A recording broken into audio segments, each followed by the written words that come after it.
Mindfulness does not have a perfect definition.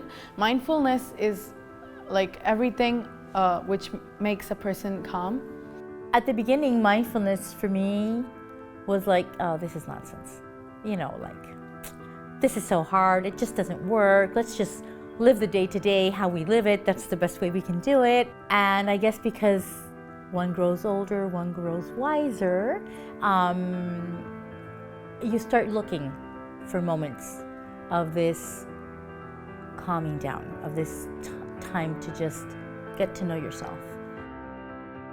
I had a hard time when I started first, but now I have a very good time doing mindfulness and relaxing myself.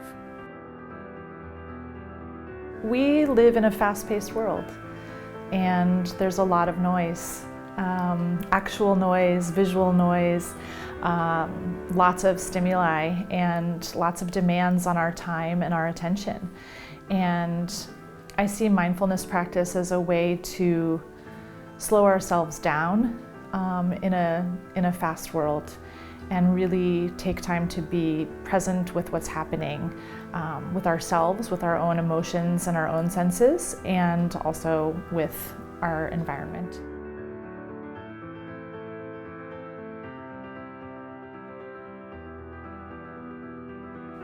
In my life, mindfulness has definitely helped me through multiple ways. One would be when I don't get a really good grade that I would have wanted to receive. And mindfulness definitely helps because rather than looking at it as I failed, looking at it as, well, I could have done better, or at least I did this. I've mostly learned that there are many different ways to use mindfulness, like mindful eating, mindful listening, mindful looking. So there's like a lot of stuff in mindfulness that you can use to sometimes cool down or even focus. In class, we practice mindfulness. Before the day we practice, we share what happened to us and how we calmed ourselves and did mindfulness during the week.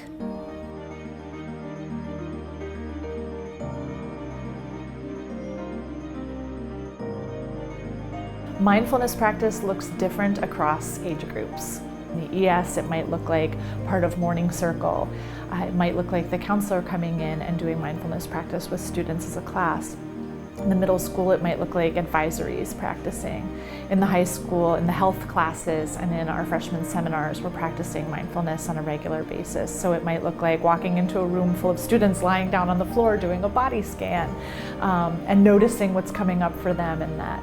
Or it might look like high school final exams, a room full of a couple of hundred students sitting and paying attention to their breath before their tests. So it's showing up in lots of different ways in our school in terms of teaching students and then also inviting them to practice to remind them that they have this tool. I definitely feel like AISC supports mindfulness because in many of our classes we learn about this, especially in PE and health. We learn about mindfulness and thinking about things positively and saying and talking to people, and also being physically fit. Most of the teachers do mindfulness before starting the class, because when you do mindfulness, you'll become so calm that you will really focus on the task the teacher is giving you. I don't think we ever finish. I don't think we ever get good at it. It's a way of being in the world, and it's a way of supporting people and ourselves to be awake in our lives.